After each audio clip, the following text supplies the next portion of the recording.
by Keith Cothrell, the law firm of Keith Cothrell and Houston Tax Attorney on Instagram. Today's episode 8 of Knock Out Your Taxes is about home ownership and what you can and can't deduct. So here are some things to start off with that you'll never be able to deduct. HOA dues, never be able to deduct those.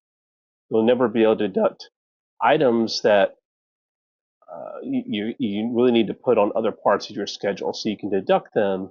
It just can't be done when you buy your house, essentially. So if you're deducting utilities, that goes on the home office. Domestic help, that goes on your other schedules.